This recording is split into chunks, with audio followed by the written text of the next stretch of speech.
ओम गुरुसत्ताय नमः। गायत्री महाविज्ञान द्वितीय भाग। लेखक वेदमूर्ति तपोनिष्ठ पंडित श्री राम शर्मा आचार्य। अपने मनोभावों को नहीं छिपाना चाहिए। मनुष्य को असहिष्णुता नहीं होना चाहिए।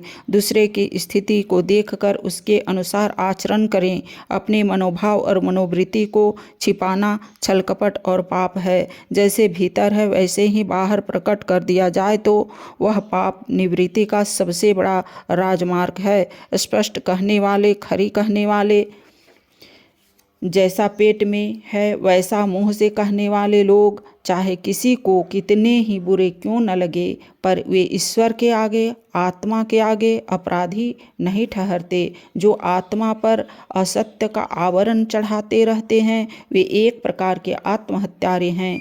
कोई व्यक्ति यदि अधिक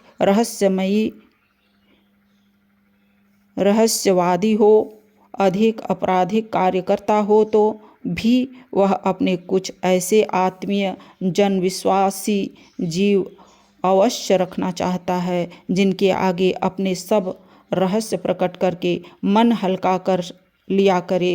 ऐसे आत्मीय मित्र और गुरुजन हर मनुष्य को नियुक्त कर लेने चाहिए। प्रत्येक मनुष्य के दृष्टिकोण, विचार, अनुभव, अभ्यास, ज्ञान, स्वार्थ, रुचि एवं संस्कार विभिन्न होते हैं, इसलिए सबका सोचना एक प्रकार का नहीं हो सकता। इस तथ्य को समझते हुए दूसरों के प्रति असहिष्णुता होनी चाहिए। अपने से किसी भी अंश में मतभेद रखने वाले को मूर्ख, अज्ञानी, दुराचारी या विरोधी मान लेना उचित नहीं। ऐसी असहिष्णुता झगड़ों की जड़ है। एक दूसरे के दृष्टिकोण के अंतर को समझते हुए यथासंभव समझौते का मार्ग निकालना चाहिए।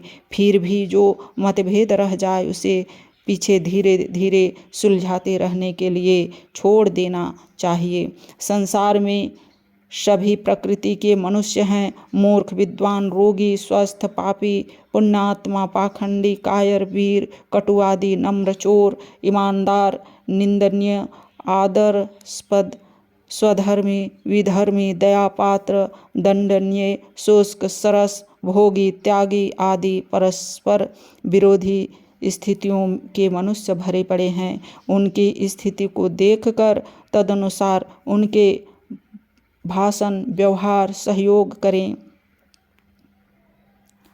उनकी स्थिति के आधार पर ही उनके लिए शक्य सलाह दें। सबसे एक समान व्यवहार नहीं हो सकता और न सब एक मार्ग पर चल सकते हैं। यह सब बातें गोअक्षर हमें सिखाता है।